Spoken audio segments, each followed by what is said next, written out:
بڑے دلی کے بڑے ذمہ داروں میں سے ہیں, چوہان مانگر رحمانیہ مسجد گلی نمبر 3 میں بھی جڑتے ہیں اور روزانہ نماز میں پڑھتے ہیں, آپ جا کے مل بھی سکتے ہیں. تو عصر کے وہ اپنا فجر میں تفسیر کرتا تھا, مجھے روک لیا انہوں نے کہا مفتی صاحب ایک کارگزاری سنیے, بڑی عجیب کارگزاری. میں نے کیا؟ کہنے لگے کہ جی میں جاپان جماعت میں گیا تھا, پاکستان کے کچھ ساتھی ملے تو انہوں نے ایک واقعہ سنایا. میں نے کیا سنایا؟ کہنے لگے کہ جی ایسے ایسے افریقہ میں جماعت گئی اور وہاں پہ ہیں, وہاں افریقہ میں بڑے خطرناک جنگل ہوتے ہیں, بڑے مطلب درندے اور اژدہے اور سانپ ہوتے ہیں. تو جماعت والوں کو اژدہے مل گئے, جماعت والوں نے پر ہاتھ پھیرا کہ بھائی ہم کیا ہے دین کا کام کرنا ہے, یہاں سے بھاگ جاؤ. سارے کیا ہے سانپ اور درندے سب بھاگ گئے. یہ واقعہ ہے حدیث میں, لیکن یہ واقعہ ان لوگوں کا نہیں ہے. یہ ایک صحابی ہیں عقبہ ابن نافع, حضرت امیر معاویہ کی فوج کے سپہ سالار.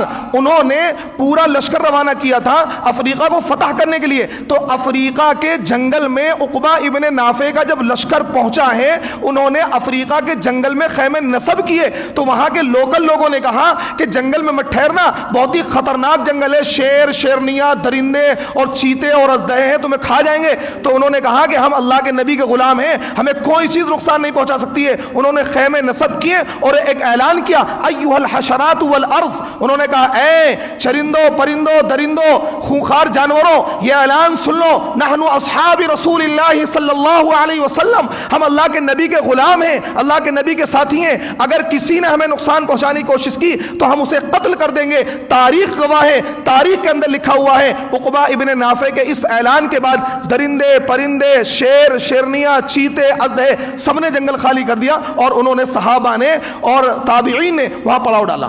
تو انہوں نے کیا کیا, یہ واقعہ اپنے اوپر فٹ کر کے کارگزاری میں چلانا شروع کر دیا. تاکہ مقصد کیا ہوتا ہے, مقصد ہو تاکہ جماعت میں زیادہ سے زیادہ لوگ جڑیں. ایک بندہ ایسا تھا کچھ نہیں کرتا تھا, جماعت میں گیا اتنا کاروبار ہو گیا. ارے بھائی کیا ہے, من گھڑت قصے بیان نہ کریں.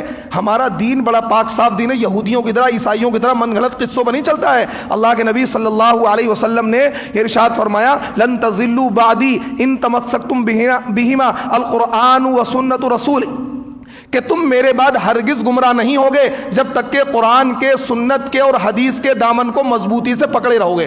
تو حدیث اور قرآن کو مضبوطی سے پکڑے رہو, گمراہ نہیں ہوگے. تو اس لیے ضرورت اس بات کی ہے کہ تبلیغی جماعت اپنی اصلاح کرے, اپنی ان حرکتوں سے باز آئے, جھوٹے قصے نہ بیان کرے, 3 دن کو 40 دن کو لازم نہ کرے. اگر کوئی جماعت کا کام کر رہا ہے تو نور علی نور ہے, اگر کوئی نہیں کر رہا ہے تو اس کو شدت اختیار نہیں کرنی چاہیے کہ نہیں جی تم جماعت کا کام نہیں کر رہے ہو, کچھ بھی کر لو, کیا مغفرت نہیں ہونے کی, بخشش نہیں ہونے کی. ایک صاحب نے مجھ سے کہا, کہنے لگے امام صاحب آپ بہت اچھے آدمی, یہاں نہیں جعفر آباد میں, کہ اگر آپ کا وقت لگا ہوتا تو دین کی سمجھ آپ کے اندر آ جاتی.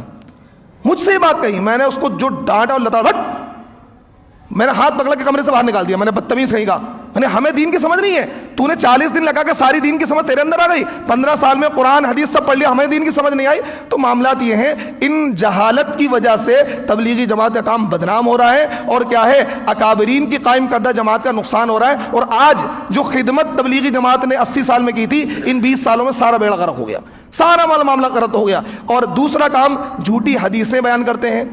دین کی تھوڑی بہت غور و فکر کرنا 60 یا 70 سال کی نفلی عبادت سے افضل ہے, کوئی حدیث نہیں ہے. سن لو کوئی حدیث نہیں ہے. جماعت والے کہتے ہیں دین کی, آؤ بھائی آؤ بیٹھو, دین کی بات کا کہنا, دین کی بات کا سننا ایمان والوں کو نفع دیتا ہے, آؤ.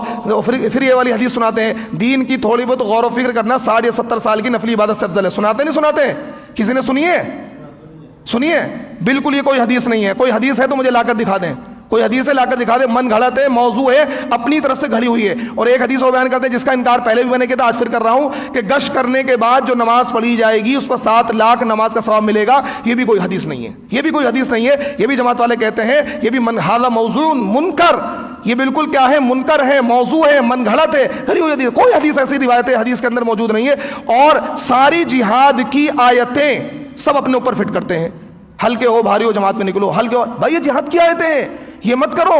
یہ بات یاد رکھو, میں تمہارا مخلص دوست ہوں. جماعت والوں سن لو, بھلے تم مخالف سمجھو, میں تمہارا مخلص دوست ہوں, تمہاری اصلاح کر رہا ہوں. کوئی امام تمہاری اصلاح نہیں کرے, اسے پتا میری امامت چھن جائے گی, میرا بوریا بستر گول ہو جائے گا. مجھے اس بات کی کوئی پرواہ نہیں ہے, میں صرف تمہارا, کیونکہ تمہاری غلط باتوں جو تمہیں ٹوک رہا ہے وہ تمہارا مخلص دوست ہے. اللہ کے نبی صلی اللہ علیہ وسلم نے ارشاد فرمایا, من فسر برائے القرآن فلیتبوأ مقعدہ من النار, کہ جو رائے سے تفسیر کرے گا اپنا ٹھکانہ جہنم میں بنا لے. اللہ کے نبی نے ارشاد فرمایا, من کذب علی متعمدا فلیتبوأ مقعدہ من النار, کہ جو اللہ کے نبی کی طرف جھوٹی نسبت کرے گا, جھوٹی حدیث بیان کرے گا, اپنا ٹھکانہ جہنم میں بنا لے. یہ 2 چیزیں اپنے ذہن میں رکھیں, اور کسی بھی بات کو بیان کرنے سے پہلے بہت محتاط رہیں اور اس کو پہلے علماء سے تصدیق کر کے پھر بیان کریں انشاءاللہ. آپ اصول کی روشنی میں کام کیجئے. آپ جو اصول حضرت مولانا الیاس نے مرتب کیے تھے ان کے مطابق کام کیجئے, ہم آپ کے ساتھ ہیں. لیکن آپ جس طریقے سے بے اصولی سے کام کر رہے ہیں ہم آپ کے ساتھ نہیں ہیں. ہم آپ کی بار بار اصلاح کرتے رہیں گے چاہے آپ کچھ بھی کرتے رہیں, کتنی مخالفت کرتے رہیں. میری زبان تو بند نہیں ہوگی جب تک غلط کام ہوتا رہے گا, میں اس کی اصلاح کرتا رہوں گا. اللہ رب العزت مجھے اعمال صالحہ کی توفیق عطا فرمائے اور تمام حاضرین کو کیا ہے دین کی صحیح سمجھ عطا فرمائے. وآخر دعوانا ان الحمدللہ رب العالمین.